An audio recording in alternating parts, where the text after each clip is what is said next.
All right, well, thanks everyone for joining today. Looks like we got a pretty big crowd that's continuing to join us.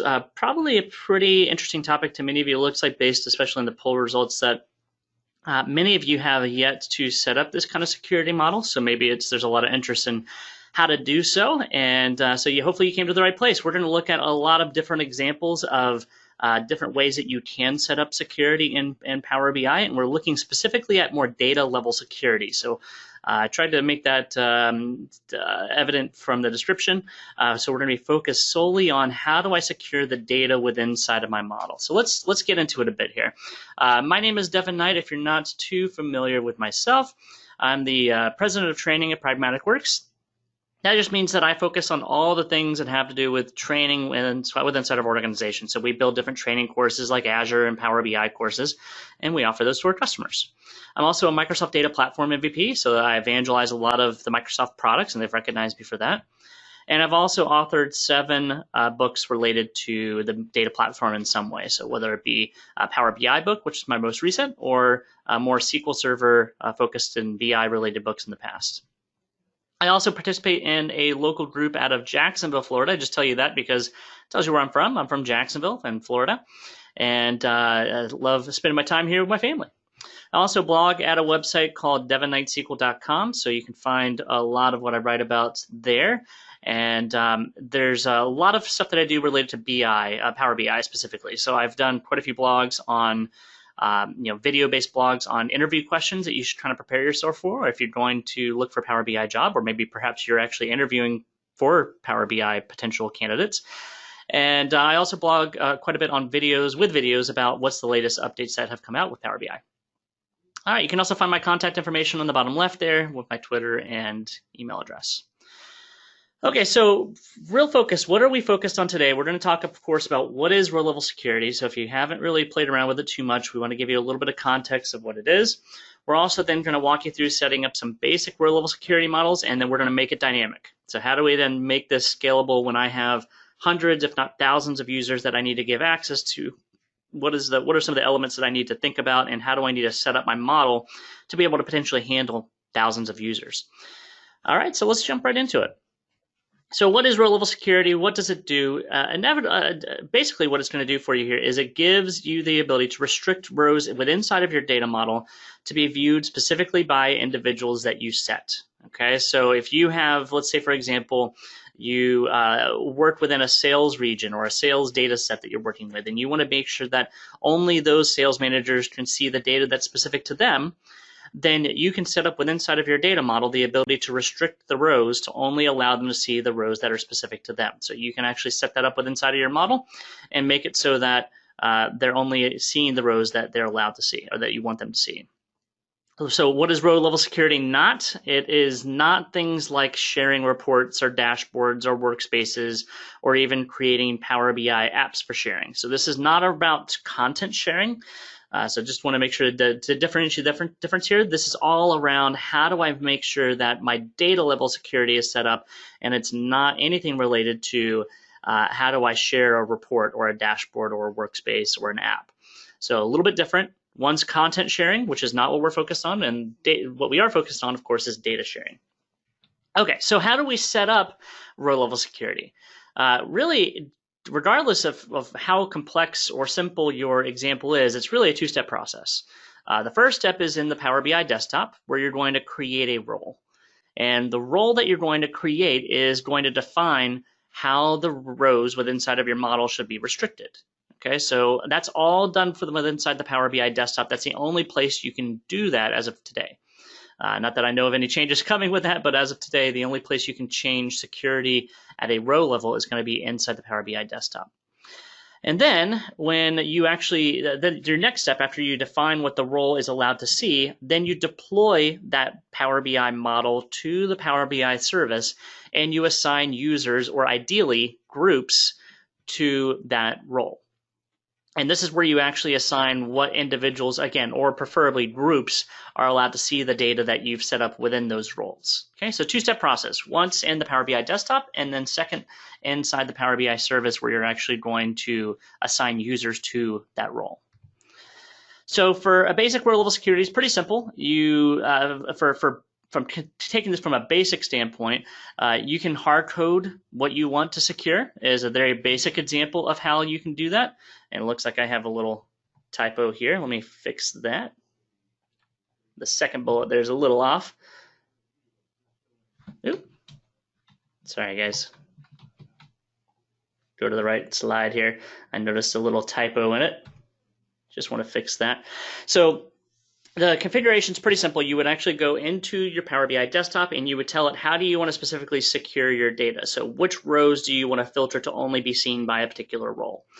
The downside of this basic security setup that I'm going to show you is it's not dynamic. So if you had potentially hundreds or even thousands of users that you needed to have security roles set up for, the basic security method that I'm going to show you here in just a moment to get the wheels turning here a little bit is not ideal. It's great for very simple setups where maybe you have a handful of different situations where people need to have their data secured. But if you're looking at really potentially hundreds or even thousands of ways that people need the data secured, then there's a better method that I'm going to show you in a bit. All right, so let's show you what a basic security role setup would look like for row level security. So I have a model that I already have ready to go right here. And just to give you a little context with the data, this data model has in it Medicare spending data. So we're looking at Medicare spending data and how it relates to the individual hospitals. And so what I'd like to do is I want to be able to secure this model to only show certain counties of data. Counties meaning we're talking with inside of the United States, a geographical region called a county. And I want to be able to only restrict rows to one or maybe two particular counties within a role. So if I wanted to do that, I would actually set up a role by going underneath the modeling ribbon. So you'll find there's a modeling ribbon up at the top of the Power BI desktop, which you've likely used before. And one section of it here is devoted to security. And there's a section here where you can either manage a role or you can view a role and test out any security models that you might have defined. In our case here, we're going to manage a role. So I'm going to select manage role here. And when we do that, it gives us the ability to create a brand new role. And actually, normally it looks like this, where it's kind of empty and you're going to create one from scratch. So you would normally come in here and you would select that you want to create a new role and give the role some kind of a name. So we could call this really whatever you want. The nice thing is your users never see whatever the role name is that you provide.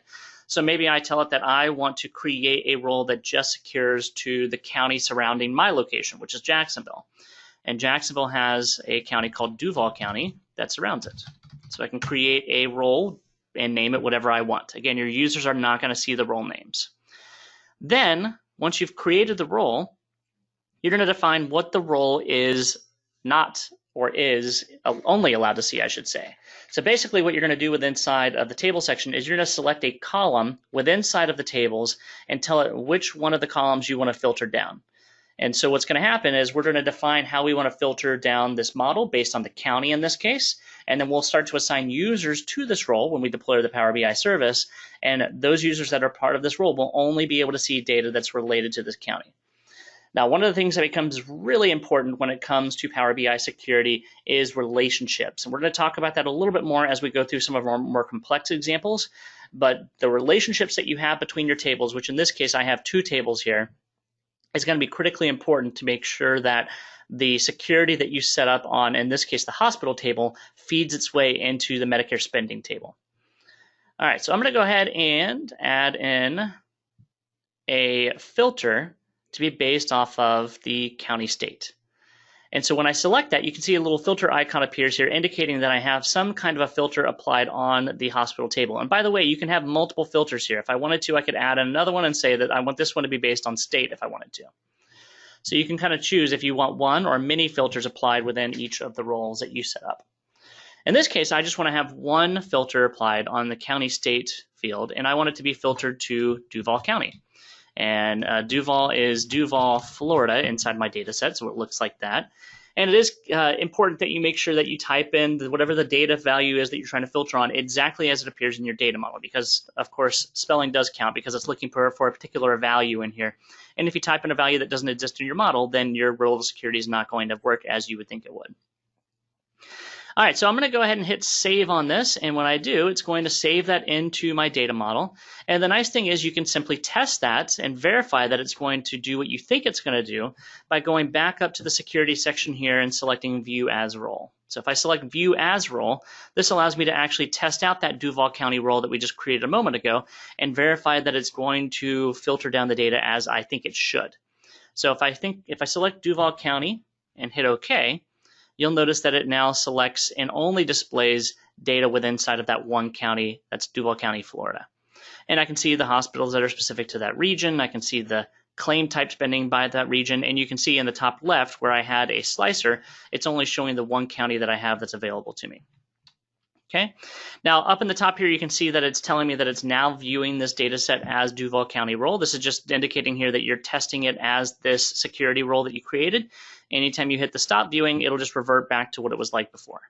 So if you hit stop, it'll revert back, and we should see all the results come back after a moment or two. Now you can, of course, make modifications to that role if you wanted to. You can go back into the Manage Role section here, and I could add multiple counties to this if I wanted to. So I could, if I wanted to, actually add in a second county here and say, well, let's actually filter by both Duval County and a neighboring county, which is one called Clay County. Okay, and then hit save. And now if I were to test out the role again, it would filter to the two particular counties that I happen to select that are neighboring counties.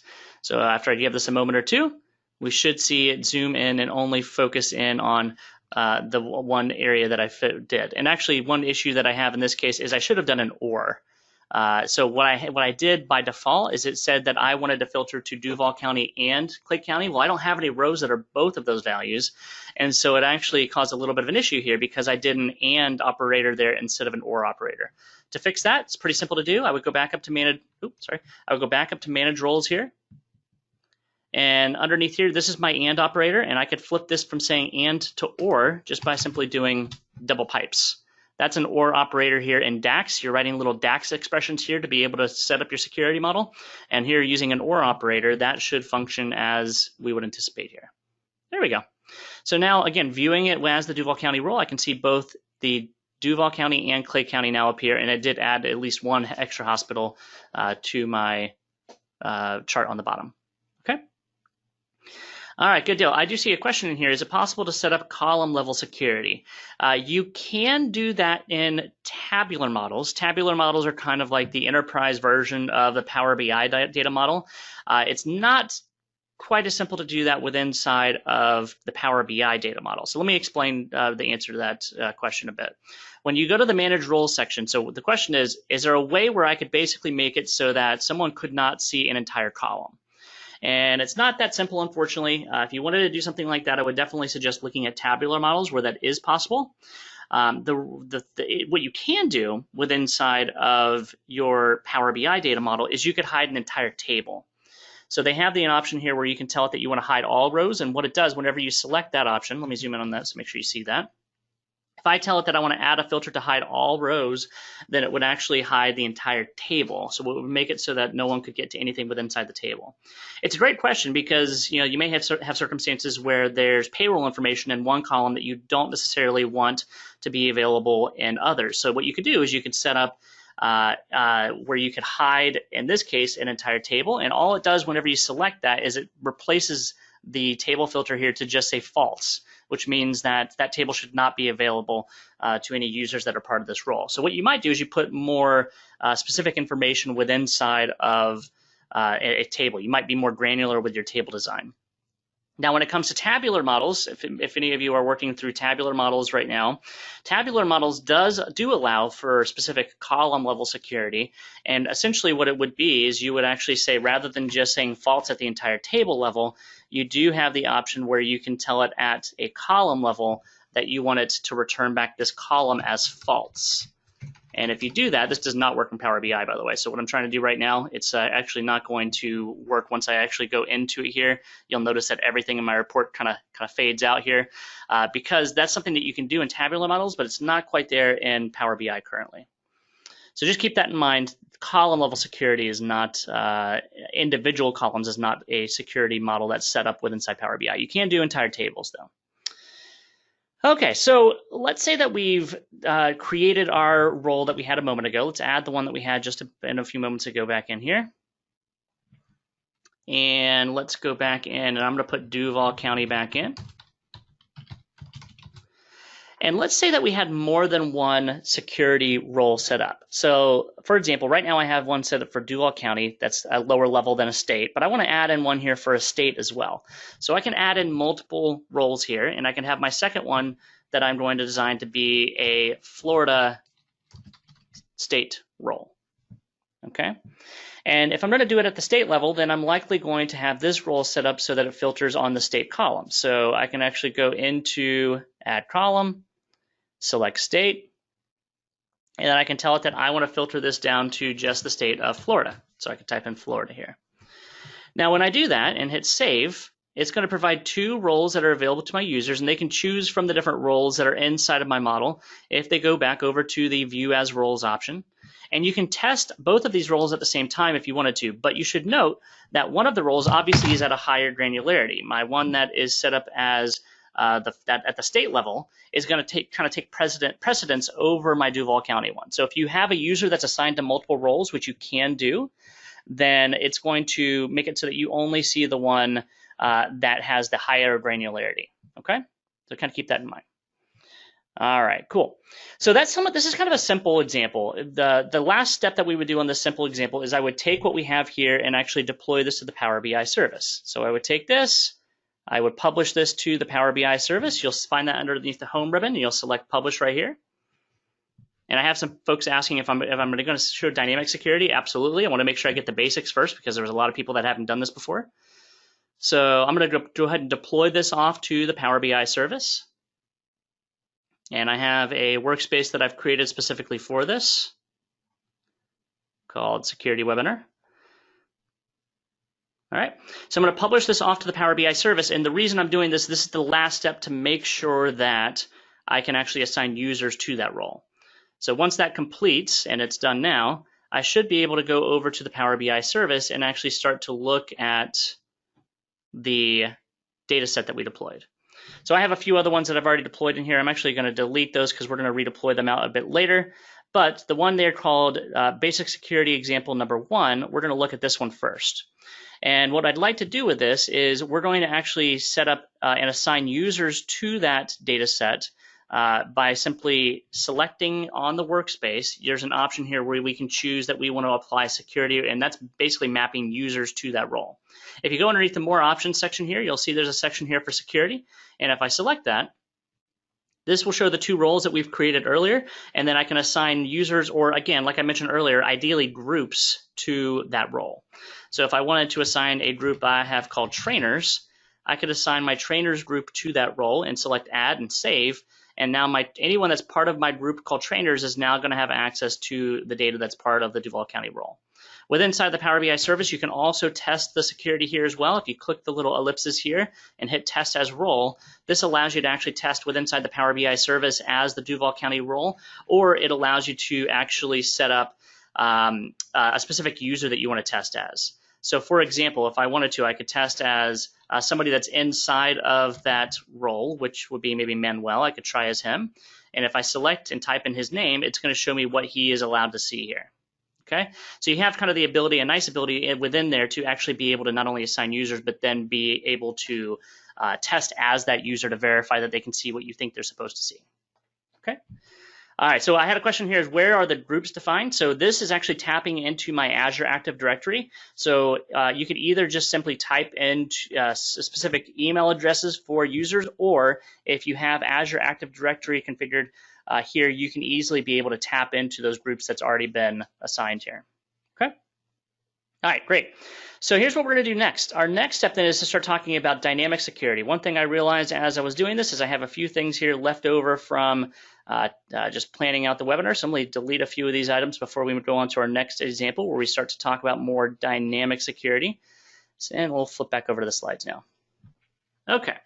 All right, so the problem with the row level security is it doesn't really deal with the issues of scalability. So where I have potentially hundreds or thousands of different security setups that I might need to consider, it doesn't take into account those different scenarios. And so what you could end up with is, you can see the screenshot over here, is a bunch of different security roles created for all these different scenarios. And so the better option for continuing maintenance or for continuing to be able to manage this security model is to set up more of a dynamic security model.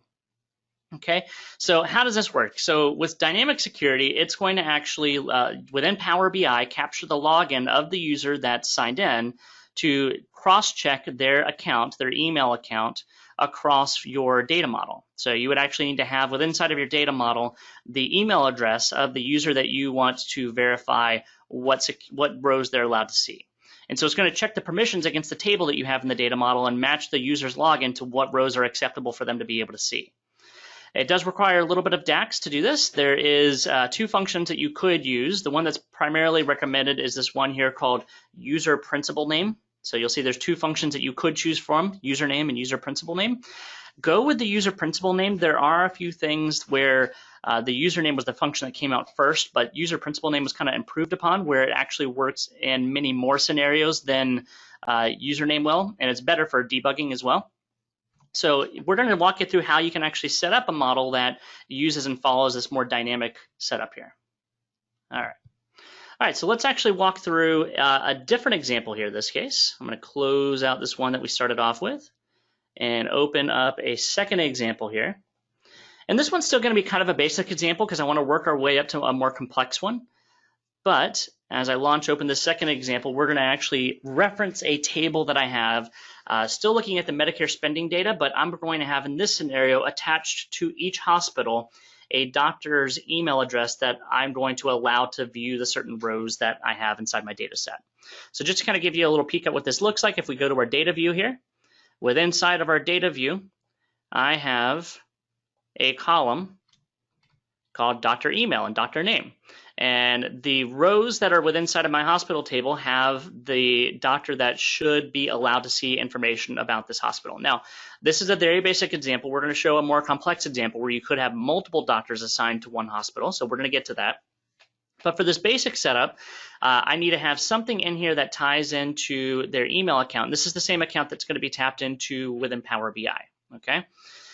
So if I want to set up a model here that uses and leverages this, I have a pretty basic relationship here still. So it's just 2 tables, very simple for the time being. We're going to make this more complex over time. But within inside these 2 tables, again, we have the login of the user that I'm trying to pull in. So I have user principal name is the name of the column that I've created here. And that's going to be the login that we're going to tap into and tie in with Power BI. All right, so if we were to set this up, we would, again, go underneath the modeling ribbon and inside the manage role area, you're going to go into the manage role area and we're going to set up a new role, and we'll call this role dynamic security. And we're going to secure based on the column that has in it that email address. So within inside of the hospital general information, I can tell it that I want to add a filter, and I want to add the filter on the doctor's email. And so it's just a simple little plugin here, but rather than us just using this, and rather than us just passing in a value, a hard-coded value like we did in the first example, we're instead going to pass in a function called user principal name. So if we, and you know what, just to make sure I don't type or misspell anything, because that would wreck our demo here, I'm going to copy and paste the code over here, just to make sure I get it in here correctly. But using that user principal name function, that will allow us to tap into whoever logs into my Power BI report, capture what login they have, and cross-check it against the table that I have, and verify that the person that's logged in is allowed to see the certain rows that exist inside of my data model. Okay? This is a super basic example. I'm going to show you a more complex example in a little bit that's going to perform a little better, but let's show you the first example here before we go into that. Now, one thing to keep in mind here is whenever you're using this within inside of the Power BI desktop, it may or may not be easy to test. And the reason why I say that is when you're using the username function or even the user principal name function, oftentimes it won't return back the same account that you would have in Power BI. What I mean by that is if I go to page 2 here, and you can take a look here, this is what the username function is returning back for me, as well as the user principal name function are returning back my machine name. The machine name that I happen to be logged in right now is called Devin Knight, and then my Windows account is being returned back for the username. So that's my login to my Windows account. It's not necessarily the login that I would have whenever we're inside Power BI. So the username function or even the user principal name function may give a different appearance when you're in the Power BI desktop than they will when you're inside of the Power BI service. So just because it may appear that just because it doesn't appear to work inside the Power BI desktop does not mean it won't be working whenever you go to deploy to the Power BI service. So the Power BI service is really where you can test and verify that this is working properly. Now there's one other element that we need to do, but let's first go ahead and deploy this off to the Power BI service. So I'm going to go ahead and deploy this off, our second example. And we'll go ahead and select our same workspace we deployed to just a few moments ago. Okay. And so once I deploy this off to the Power BI service, we'll then go find it, and it should be appearing here already. Just verify that's the correct one. It looks like it is. And so inside this data set, if we want to assign a security set of users to the security role that we created, we would do the same thing we did earlier. So we would go to the data set, we would hit the ellipsis here and select security. By the way, you can also do this on the left-hand side. If your preference is to go over here, if you like the navigation on the left-hand side, you can do that as well. You would simply come over here to the example that I've deployed, and I would select security. And then again here, I would assign the users to my security role. So if it's individual users, great. You can type in individual users if you wanted to, or if you wanted to type in your entire group, you can do that as well. So I have a group called trainers. I'll go ahead and type in trainers, hit add and save that. And then once that's saved, we can test out this role by hitting the ellipses here and hitting test as role. Now, one thing I mentioned earlier that about the Power BI desktop is, remember when we were in the Power BI desktop, the same function, the username function, showed my machine name with my Windows user account. But when I'm on the Power BI service, it actually shows my email account. So that's one thing to keep in mind whenever you're testing out the security. Like I mentioned, you may not necessarily get it to work in the Power BI desktop like you think. You might actually need to go to deploy to the Power BI service to get the interaction that you're expecting. All right, so with this deployed to the Power BI service, you should see, if you happen to remember, that I'm seeing a map now that has much fewer states actually listed, because it's actually picking up the login that I have with inside of the Power BI service now, which is my dknight@pragmaticworks.com, and it's cross-checking that against my users that I have inside my table, and it's only bringing back the states that apply to me. I could test this with other users as well. So if I go up to the top here, I can tell it that I want to actually try this as a different user. So if I want to try this as, let's say, Erin Ostrowski, I can type in her user account here and hit apply. And we should see whenever I switch to a different user and test as a different user that I get a different result. And so Erin has, it looks like, results in Oregon and Texas, Oklahoma. Oh, no, not quite Oklahoma, but she's got a few around. No, it is Oklahoma. So she's got a fewer set of states, or if I wanted to, I could test it out as somebody else, let's say as Daniel this time, and I can see Daniel has a different set of states applied to him. So it looks like my security model is working. The one downside of the way that I have this set up right now is the difficulty is that it's only one per hospital. I don't necessarily have multiple users per hospital, but that's a pretty common scenario, right? It's very common that you may actually want to have multiple users be able to see the same rows. And so how would you do that? So that's our next setup that we want to talk about here. So this next setup that we're going to talk about is getting a little bit more complex, but and a little bit more of a complex data model in this case, but it's still the same principle of what we've talked about here. The difference here now is we're going to add in a few extra tables. So I've split out users into their own table. I have states, or you can say this is hospitals over here. So let's just first focus on these two tables. I have a user table and I have a state table. And what I'd like to do is I want to restrict which users can see data from specific states. Now, I might have some users that can see data from the same states. So there may be, for example, it looks like in this case that Devin and Mitchell can both see the state of Georgia. In fact, let me bring this in to make this a little easier to see. So I've kind of gotten rid of the key values there, but it looks like Devin and Mitchell should be sharing the state of Georgia. They should both be able to see that same information. And so the way that you kind of manage something like this is you'll often bring in and create a bridge table. And this is done through a many-to-many relationship where I have a many-to-many between the user table and the state table, where I could potentially have one user appear multiple times for various states, and I could have a state be assigned to multiple states be assigned to multiple users. So it becomes kind of a little bit of a more complex design, but this is what you would do whenever you have a use case where you need a user to see multiple values and a set of users share a single value in some cases. Now, this is all relating back to the sales table, or in this case, my sales table, but this could be whatever metric it is that you're trying to analyze in this case. So for this example, what we would need to do, and I have a second example I'm going to open up for this, a second model. Let me go ahead and close this one out.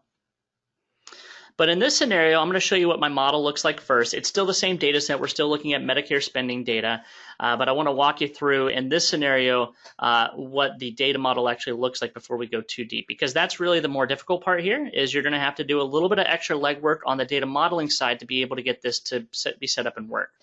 This is a very similar example to what I had in the slides just a few moments ago. I have a user table, so I have a list of all my users here. And then I have my hospital table that I want to restrict the rows on. So I've done this a little bit differently. In the previous example, I had a column in here that actually had in it the users. So I had a column in here that had the doctor's user account that I wanted to restrict. I still have something like that in here, but this is actually just capturing the currently logged in user. I don't have a doctor email account in here that I'm monitoring anymore, because what I'd like to do instead is I want to have the ability where multiple users could be tied into the same provider, the same hospital. And so because of that, I have a bridge table that's been defined here. And what that bridge table is really just a combination of all of the different scenarios, and some people call it a scenario table, some people call it a profile table, but I have called it a bridge table here because it's a bridge between my provider or my hospital and my users. So which users are allowed to see which hospitals is defined within inside of this bridge table. And if you want to see what it looks like, it's really just a table that has a bunch of keys in it. So I have the list of the provider IDs and a list of the user IDs, and you'll see that in some cases a user might have access to a ton of different hospitals, or I might have one hospital appear in here multiple times where multiple users are assigned to the single hospital. Now, the setup for this is a little bit different. The first thing that we would do is we would go into our Manage Roles section here. And inside the Manage Role section, you can see I've already defined a security role, and it's already using the same ID of how we did this before, where we had the username. The only difference here is rather than tapping into the hospital table like we did previously, I actually have the security tied into the user table. And so inside the user table, I've selected and told it that I wanted a filter to look at the user principal name and only filter on the username that's logged in to be matched up with the user principal name function, the DAX function, that captures whoever's logged in. Now, this part's exactly the same as what we did in the previous example. That's why I had it already pre-configured here. But there is one extra step that you need to do inside your data model to make sure this is going to work correctly. So let me show you how this works. The last thing that you would need to do is inside your data model itself, you have to consider how things are related inside of your data model to ensure this is going to work. Because right now, if I were to go deploy this to the Power BI service and test this out, it wouldn't work, but I want to explain why. Let me go back to the slides just for a moment to explain the why this wouldn't work. So if I were to attempt to use this right now, the model itself and the tables behind it are fine. It's more an issue with the relationships, because if you remember what we did with inside of my role is we set up a security on the username function, and we told it to match up to the user principal name. So whenever someone comes to log in, verify that they are inside of my user table. Now what happens behind the scenes is it applies a filter across my entire model, or it attempts to at least, and it applies that filter to work based on the relationships you have in your model. And the reason why it's not going to work properly is because of the way my relationships are defined right now.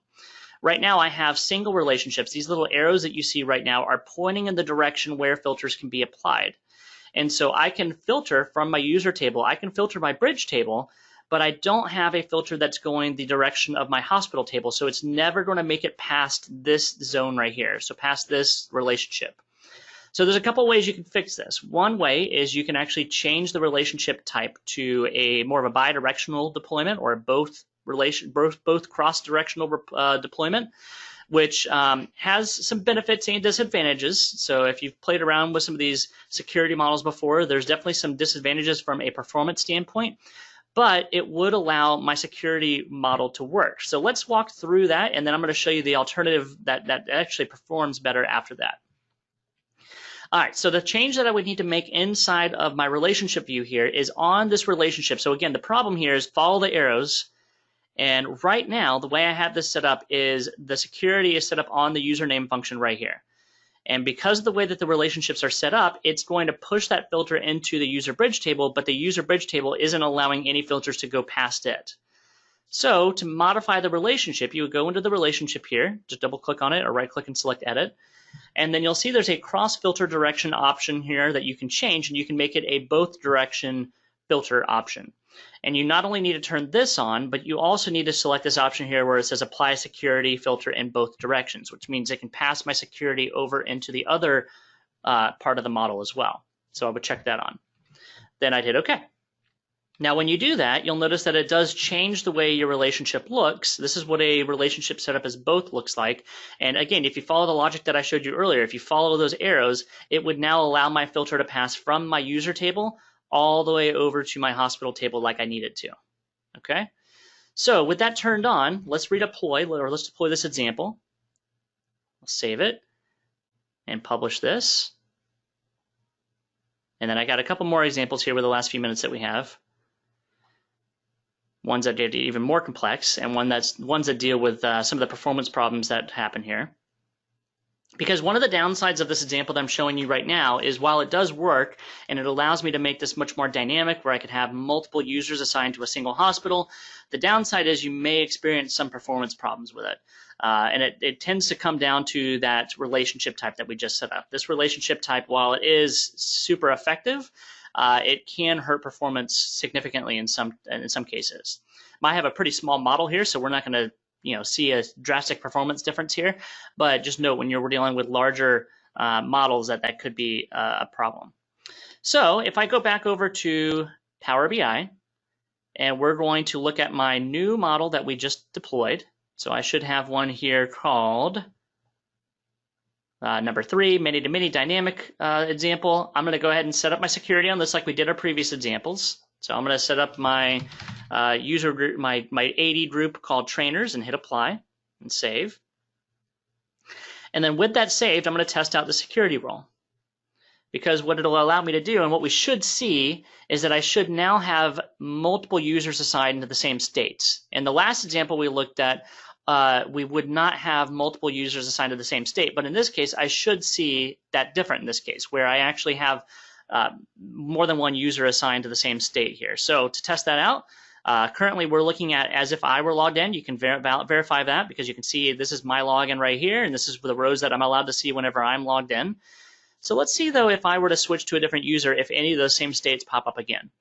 So if I were to go up here, and let's say this time I want to test this as my colleague here, Mitchell, and hit apply. Let's see if Mitchell has access to any of the same states as me. And it looks like he had access to a few of the same ones, but he's got some other ones as well. So a few of the ones I have, he also has, and then he's got some new ones on the West Coast. But I can also test this as, let's try Manuel. So if I test this as Manuel and hit apply, we'll see that some of us have some of the same states here again. So Manuel has access to a lot of the states, including some of the ones that I had access to and some of the ones that Mitchell had access to. So again, this gives me the ability now with this many-to-many relationship design, it gives me the ability to now have one user assigned to multiple hospitals or multiple users assigned to the same hospital. All right, now, again, I mentioned there's performance problems with this setup. So how do you solve the performance problems? Well, there's an alternative way of solving it, which requires you to write a little bit more DAX than just what we've done so far.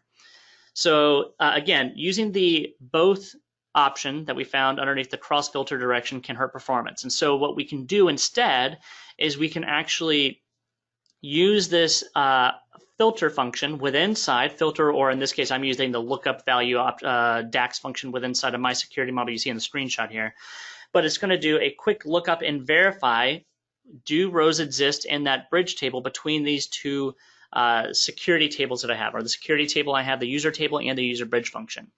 So this is really the better option. You don't have to modify a bunch of your relationships like we did in the first example, and it's going to perform faster when you're dealing with larger sets of data. Okay, so I'm going to open up my fourth example here, and I'm glancing over at questions here as we go.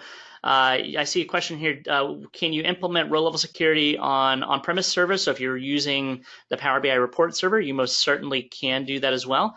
Another question here, is the session recorded? It absolutely is. That's usually up by the end of the week. We'll put it on our YouTube channel as well. If you haven't looked at our YouTube channel before, we have a ton of recorded webinars on there that you can find. So it's just Pragmatic Works when you go onto YouTube.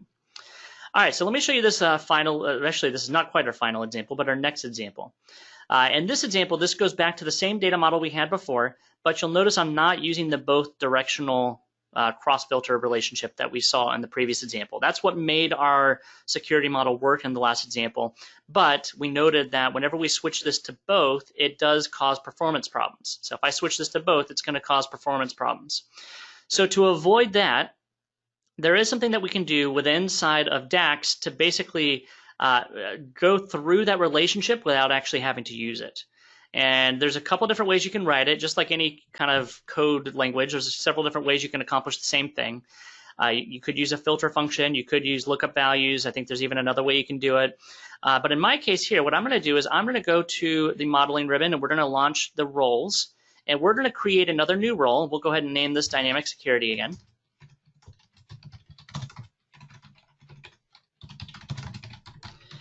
Oop, trying to spell it right here.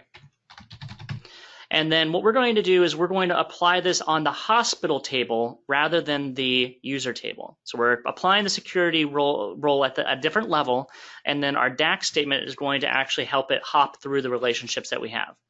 So underneath the hospital general information, we're going to expand this and add a filter, and we're going to add the filter on the provider ID here in this case. And then what we're going to do is we're going to replace this value section here. And within inside of this section, what we're going to do, instead of just typing in and hard coding a value, we're going to use the lookup value function. Okay, and I'm going to go ahead and do open and close parentheses as we start to work through this. And what I'd like to do is I want to call on a couple of the tables that we have. So I want to bring, and basically what the lookup value function is going to do, if you come from more of a SQL background, this is kind of like the idea of doing a join, where it's going to do a join across multiple tables.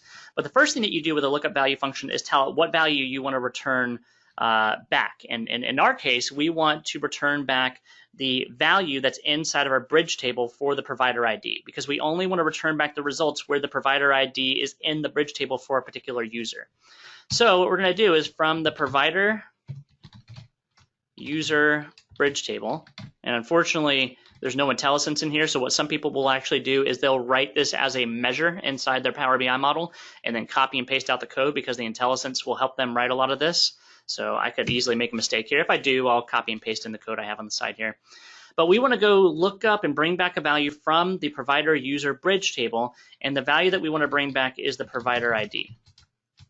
Okay, and we're going to bring back that provider ID where the username from our user table matches the user principal name. Okay, so we're going to bring back from, I think I have it called dim user. Yep, you can see it on the left-hand side there. From the dim user table, we're going to bring back the user name column. Okay, and we're going to make sure that matches the user principal name. Okay, now I'm going to add one other kind of secondary join in here to make sure that it brings back the proper value. So the secondary join that I have here is going to be between the user bridge table and the hospital table. So we're going to add that one in here. That's going to be between the bridge table, which I'll just copy and paste here. And then what this one is going to do is it's going to join between that bridge table and the provider table. Okay, so this is going to be the hospital general information, and the provider ID. Okay. So it's not a ton of DAX code. In fact, it looks like more lines of code than it really should be because I was doing some carriage returns in there, so it was a little easier to see. But that little bit of code in here will perform a lot better than the first example that I showed. The first example I showed, again, just as a reminder, is I applied the security on the DIM user table, and all I told it to do was match up from the DIM user table, use the user principal name, and then we had to go change the relationships. The problem with that is the change in that relationships really hurts the performance of the table, and the model, I should say. So what I'm going to do instead is use a little bit of DAX, and just to make certain that I have typed all that right, is I'm going to bring in the code I've already have written here, and then I'm going to hit save. It's the exact same thing. I just wanted to make sure I have it in here correctly. And I'm going to go ahead and save that, and then we're going to deploy this model out without changing anything in my relationships. So I'm going to keep the relationships as is because I know that's the point of contention with my performance. So I'm now going to go ahead and deploy this back out to the Power BI service. Go ahead and save it locally. And one thing that you should note is, again, this is a smaller data set, so you're not going to notice the performance difference as much, but you will notice it's pretty peppy with how quickly it returns back the results, even with this newly defined security setup. All right, so while that's redeploying, let me go back over to my Power BI service. And I'm going to go to my data set, so number 4 here, DAX Dynamic Security. And we're going to go to the security, and we're going to assign a group to this again. Again, you could do groups, users, whatever you prefer, and hit apply. I definitely recommend doing groups. And then we're going to test this rollout as well. Alrighty, and so this is what I'm seeing as my currently logged in user, which you can see I'm currently logged in as DKnight. But if I were to switch users to someone else, let's say, for example, I switch this time to Mitchell and hit apply, you'll see the security role will change, and I see different amounts of states appear. There we go. And I can see, by the way, if I go to flip over to page 2 here, you can see it thinks I'm logged in as Mitchell right now as well. So I'm able to test as him and verify that I'm seeing different results. And if you're dealing with larger models, this will perform a lot better. So yes, this is, I see another question here. It's absolutely recorded, and you can capture that DAX code that I did again. By all means, you can capture that. I'll have that available within inside of the video that we're going to post. So real quick, the difference was here, and this example was in our role that we created. We had about 4 lines of code, maybe 4, where we actually told it that we wanted to use this lookup value function. And I saw some questions earlier about, how would you set this up in analysis services like SSIS Tabular? You would do the exact same thing. So if you wanted to do row level security in analysis services Tabular, it works the exact same way. So you would set up the same model using that many-to-many relationship, and then you would use this DAX function like I've shown here as well. Okay. I do see a question that's popped in from Kathy about if you're using embedded. So there is some things to consider if you're using Power BI embedded, and I'm sorry if this is not directly answering your question, Kathy, but I think it is. If you're using Power BI embedded, you're still likely going to have a username that you're capturing when that someone logs into your application with. And so the big difference that you'll do if you're using Power BI embedded is you actually won't use the user principal name function. You'll just use the username function instead. So if I was using Power BI embedded and I wanted to capture the login from my application and verify it against my model, you would do username instead of user principal name. Okay? All right, cool. All right, so the last example that I have, a little bit more complex. We're taking it up another notch here with the last few minutes that we have. So I'm going to go ahead and launch that while I bring the slides back up here for a moment. Okay, so this last example that we're going to look at is a different scenario, but the scenario we're looking at in this example is having a parent-child hierarchy, or some people refer to it as a self-referencing hierarchy. But basically what this is where I have a reporting structure or a organizational hierarchy within inside of my table where individuals report to each other. So you can see the difference in this example is I have a manager ID column on the far right, and I have a user ID column on the far left. Well, anytime you see a manager ID of 2 in this scenario, those are people that report to Manuel. So I can see Mitchell has a manager ID of 2. He reports to Manuel. Daniel has a manager ID of 2. He reports to Manuel. Aaron has a manager ID of 3. She reports to Mitchell. Devin does not have a manager ID. He doesn't report to anybody. He's the top of the hierarchy. And so what you do in this scenario is you would have to do things a little bit differently. And essentially what you would do in Power BI is you use a DAX function called path. And what the path function allows you to do is lay out what this hierarchy would look like in multiple columns, because Power BI doesn't really necessarily support like self-referencing relationship, meaning a table that has a relationship back to itself. So what you have to do instead is you actually have to lay out each one of these columns inside of your data model so that you can actually see how the relationship lays out in individual columns rather than just referencing back to itself.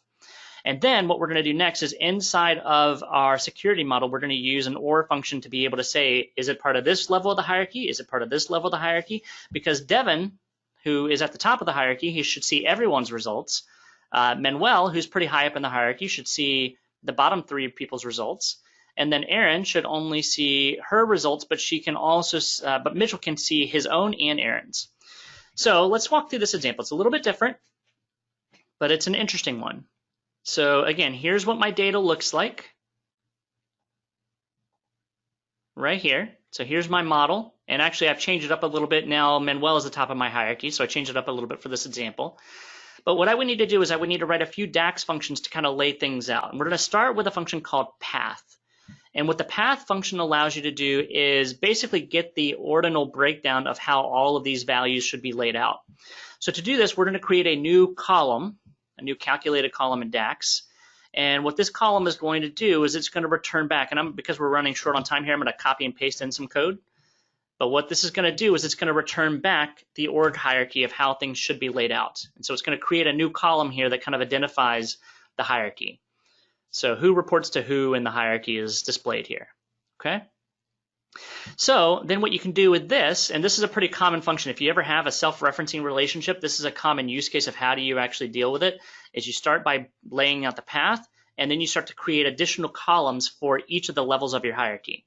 So here I can see that I have 4 levels of my hierarchy because it's broken up by these little pipes, and I can see I have 4 different levels. So what I would do next is I would have to create 4 columns here that returns back the email address for each level of the hierarchy. So I would do another new column here. And I would say that this is going to be my, and forgive me, I'm going to do some copy and pasting here because we're running short on time a bit. I would say this would be my org hierarchy level 4. Here we go. So Daniel's, in this case, is the lowest level of my hierarchy. I'm going to copy and paste this. I'm going to create another new column. And this will be org level 3. And the reason why we're doing this, again, is we're trying to return back who reports to who, and also who should be able to see each other's data, because the manager should be able to see the subordinates' data here in this case. So we're going to build out this little hierarchy, and again, you can watch the video later to capture the code if you are really looking for that. Okay, and then I'm going to do one more level, which is the top level. Okay, like so. All right, so Manuel is at the top. Then I can see kind of how it breaks down from there. So where does my level of my hierarchy go after there is what you're seeing here.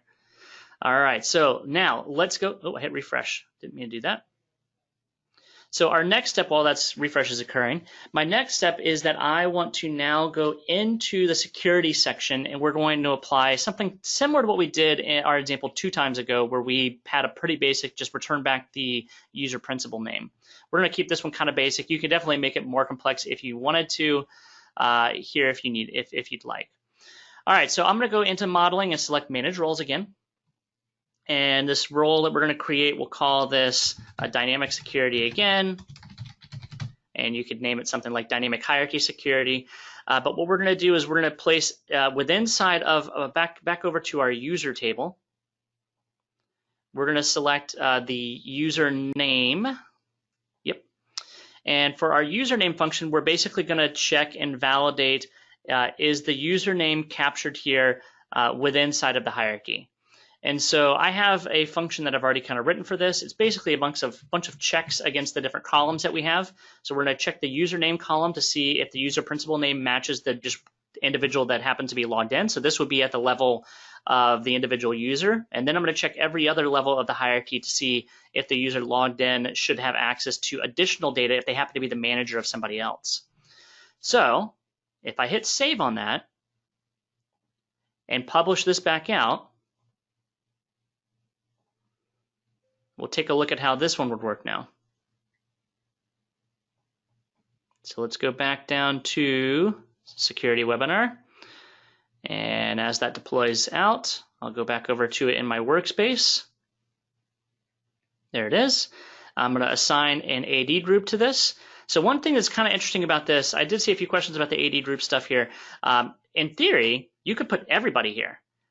So if you have like an all group or something like that, because you want everyone to be checked against your security table to validate if someone logs in, do they exist within inside your security table? Just because you plug them in here does not necessarily mean that you're assigning Power BI licenses to them or anything like that. But they do need a Power BI license to be able to utilize the security that you have set up here. All right, so we've assigned our trainer's role to this again. I can go test as this role. And this is what it's going to look like with me logged in. So with Devin logged in, here's what I see. I could switch this to Manuel. Let's see what Manuel is allowed to see. Manuel should be able to, if I believe, see just about everyone's data. There we go. Yep, he sees everything. So Manuel sees everything within inside of my model because he's the highest level of my hierarchy. Or if I go to one of my lower folks on the hierarchy, let's see, I think Dan was on one of the lower ends. And if I hit apply, we can see only the states that Dan's allowed to see. So the nice thing is the way that this one would work is if you have this kind of self-referencing hierarchy, and I see a question in there, is this similar to the hierarchy ID? Kind of similar. Yeah, it's kind of similar to the hierarchy ID that you have in T-SQL or in SQL Server, where it allows you to kind of navigate through this self-referencing relationship within inside of your model. But this is allowing me to kind of navigate through. I know Manuel is the manager of everyone, so he should see everyone's results. And if I select him, indeed he does. He's going to see the entire United States. Or if I go to one of his subordinates, which I think even would be me in this case, let's see what I had in my model. So let's see, who does Devin report to? Devin reports to Manuel. So if I go to log in as myself, I should see fewer results, but Manuel can see not only mine, but any other of his other subordinates in here.